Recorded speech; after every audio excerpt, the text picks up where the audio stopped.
سب سے پہلے اہم ترین خبر شامل کرتے ہیں۔ بیورو چیف محمد سجاد کی رپورٹ کے مطابق D I G traffic Punjab Lahore جناب راؤ عبدالکریم صاحب کے احکامات کی روشنی میں اور ڈسٹرکٹ پولیس آفیسر خوشاب جناب ڈاکٹر اسد اعجاز ملیح صاحب کی خصوصی ہدایت پر ڈسٹرکٹ ٹریفک آفیسر افضل خان صاحب کی نگرانی میں traffic education wing traffic police Khushab کی طرف سے آج گورنمنٹ ہائی اسکول راجس خوشاب میں ٹریفک قوانین آگاہی مہم سیمینار ہوا، جس میں Mehr Rafiq Ahmed sub inspector in charge education wing traffic police Khushab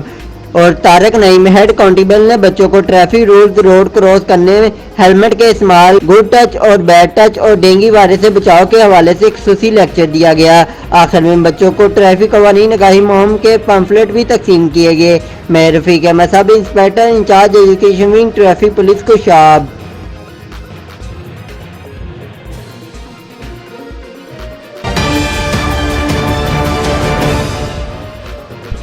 bureau chief Muhammad Sajjad کی رپورٹ کے مطابق پنجاب ایمرجنسی سروس ڈپارٹمنٹ کے زیر اہتمام ضلع بھر میں انٹرنیشنل فرسٹ ایڈ ویک منایا گیا۔ Secretary director general Punjab emergency service Sitara Imtiaz doctor Rizwan Naseer کی ہدایت پر پنجاب ایمرجنسی سروس ڈپارٹمنٹ کوشا کے زیر اہتمام ضلع بھر میں انٹرنیشنل فرسٹ ایڈ ویک منایا گیا۔ ڈسٹرکٹ آفیسر ریسکیو انجینئر آفت عبدالرشید کی زیر صدارت ٹریفک پولیس کی باہمی تعاون سے ریلی کا انعقاد کیا گیا۔ یہ ریسکیو آفس سے شروع ہوئی اور نیو لاری اڈا سے ہوتے ہوئے ریسکیو آفس پر اختتام پذیر ہوئی۔ ڈسٹرکٹ آفیسر ریسکیو انجینئر آفت عبدالرشید نے تفصیلات بتاتے ہوئے کہا کہ اسٹیشن کوآرڈینیٹر تصدق حسین اور کمیونٹی انسٹرکٹر نے اسکول کالج کے طلباء و طالبات ریسکیو رضاکاروں ہسپتالوں اور نجی اداروں کے اہلکاروں کو کسی بھی ناگہانی صورتحال سے نمٹنے کے لیے فرسٹ ایڈ کی ٹریننگ فراہم کی، جس میں چوٹ لگنے کی صورت میں خون کے بہاؤ کو روکنے، سانس کی نالی میں رکاوٹ، سانس اور دل بند ہونے کی صورت میں مصنوعی طریقے سے دل اور سانس کی بحالی کا عمل